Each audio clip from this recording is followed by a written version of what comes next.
Welcome to part 2, Play and Draw Cards. Oh, look, this opening hand just happens to have a carefully curated assortment of card types. Great. Let's look at the different types of cards we've got. First, we've got personnel. You've got more personnel than anything else in your draw deck. You need personnel to solve missions, to beat dilemmas. You need personnel for everything. This is Gowron. He is the sole leader of the Klingon Empire. He is Klingon by affiliation, and he has a cost here next to his name. This is he's got a cost of 3. He's got a dot before his name. That means he's unique. You can only have one copy of Gowron in play at any given time. To make it easier, I have not included more than one of any unique character in your draw deck.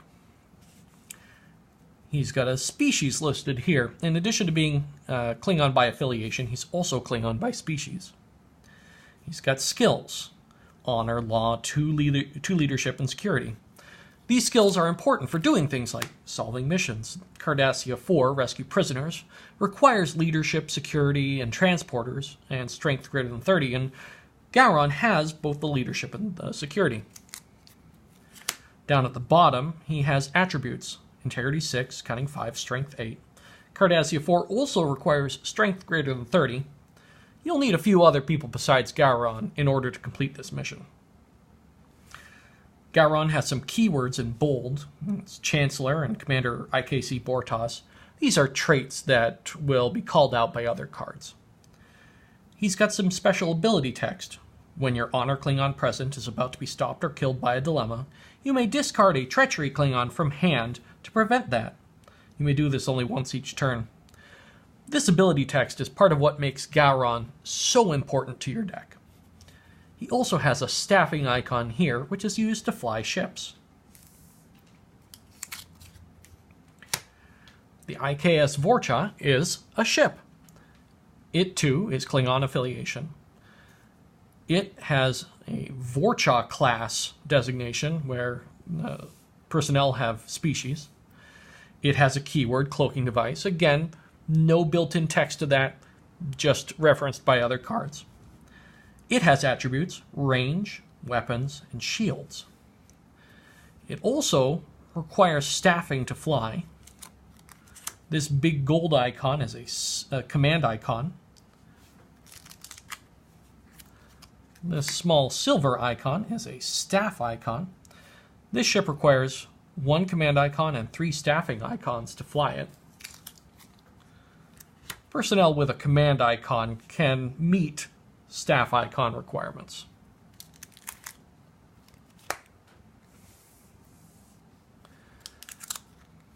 This is an event. It's got the event icon. It also has a cost next to its name.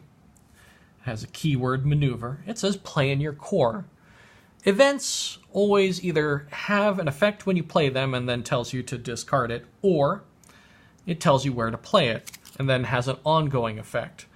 This one plays in your core, which is just an area off to the side of the main game area, or it could play on a ship or a mission. This one plays in your core. It has text that says order. This will come up in your execute orders phase, which we'll cover in the next video.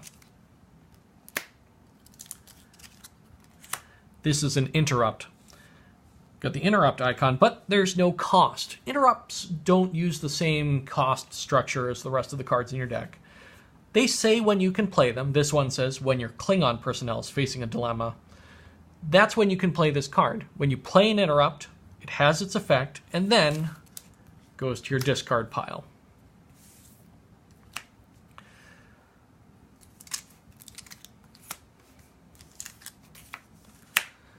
Every turn, you get 7 counters worth of cost to spend on cards. Let's see how that goes. At any time during the play and draw cards phase, you can spend 1 counter to draw 1 card. Let's do that first. I'm going to spend 1 of my 7 counters to draw a card.